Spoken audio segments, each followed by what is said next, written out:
Hello everyone, welcome back to my YouTube channel. My name is Meghna. Today we're going to be drawing a stylized portrait. So as you can see here, the first thing I'm doing is making a curved line. Right below it I made a slight diagonal line, and I also made a slight bump for the indication of a nostril, and then I'm making another line going right below the nose and then indicating two bumps for the lips along with a small little chin. And trying to fix it to make sure it's not projecting too much. And again, I went back into the forehead because I wanted it to be a little bit more forward, and then doing a couple tweaks here and there, especially in right below the nose area. So you want to try to make sure that right there the lips are protruding a little bit more. And now you can see here I'm creating the jaw. And I'm also adding a little bit more of now for the stylized look. I used a line to create a more defined jawline and cheekbone. So here you can see I'm also referencing kind of like a skull effect. And now I'm going back into the lips again, and I'm trying to make them now look a little bit more full. Try to make sure it's a little bit more round in some lines. And now in the eye area I'm making this big arc, and then also kind of giving like this tear duct that's a little bit more longer than usual. Overall I'm trying to make an almond shape for the eye, and then I'm making an arc right above it to seal it all up, and then also adding a round circle right in the middle of our eye here to indicate the iris. Notice how I'm making a chain of connected C's top and bottom inside of the eye. I'm extending the C's arc for an easier way of creating the lashes. When making lashes, it's important to make sure they're curved. Lastly, I'm making one more arc at the bottom and trying to make sure that the edges of the eye are a little bit more darker and it's lighter as it comes to the center of the tear duct of the eye. And now I'm taking my Q-tip and smoothing everything down and trying to make sure the inside of the eye is kind of gray. And also now I'm repeating the step for the outside. Once you're done smoothing every harsh line, then you can take your pencil and go back and make the lashes a little bit more darker, and make sure to press a little bit more with your pencil. And I also created a little pupil area over there. I shaded the bottom part of the top lip, and then same with the bottom part of the lip as well. I did the same thing to make sure that the lips again look a little bit more fuller. Now I'm just shading in any necessary areas like under the lips and nose, and also making the nose bridge here. When shading, make sure to do layers. Go light first and then press a little bit more darker. Don't go dark all of a sudden. Holding my pencil in a slant low angle, I'm going to go underneath the chin now and gently just shade right underneath there. This is going to give a little bit more of a roundedness to our chin. Notice how I'm simultaneously switching from my pencil to my Q-tip, and this is a great way and strategy to practice so that you're creating all these lines, but then you want to reduce the harshness of the line, so then you're using your Q-tip to soften everything up.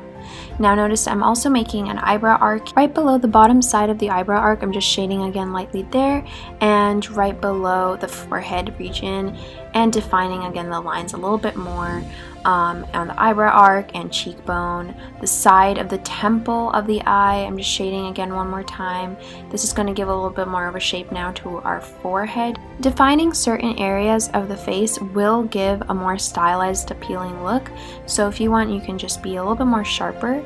And now I'm just shading right below in the neck area. This is going to give a little bit of a shadow and more dimension, almost making it look like the face is actually up close to us. When shading, I'm going in different directions to layer it. Now next, again, I'm going with my Q-tip and smoothing all that out as well.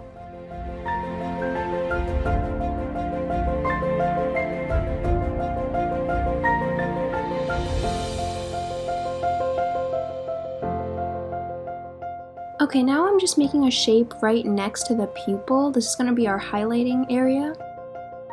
Now taking my black ink pen, I'm just going to fill in the pupil. Taking my 2B pencil, I'm going to shade the top part of the iris slightly darker than the bottom part. Leave the bottom part of the iris since the shaded top part is just an indication of the shadow. Side note, you also want to try getting the sides of the iris a little bit more darker. Now in with my Q-tip, I'm going to soften everything, and this is going to make it look a lot more realistic.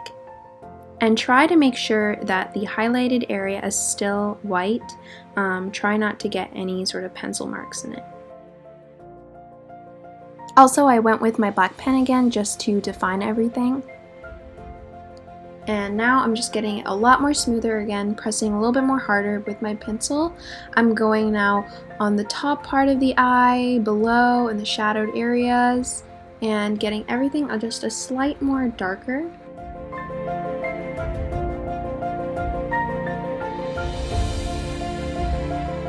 Here I was trying to get an indication of where and how I wanted the hair to look like, since it's a stylized version. I created multiple wavy lines crisscrossing each other and defined each individual oval shape with my purple ink pen. I tried to make the sides intensely dark and got lighter towards the middle to indicate a highlight with a quick up and down stroke. This is going to give a rippled effect to our hair from this high contrast.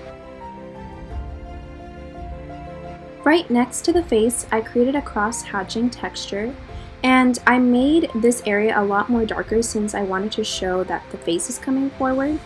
To make this texture, I made a bunch of lines going one direction, and then over it, I made a bunch more lines going the opposite direction. And then again, I shaded more darker closer to the face. Repeat this step for the rest of the hair.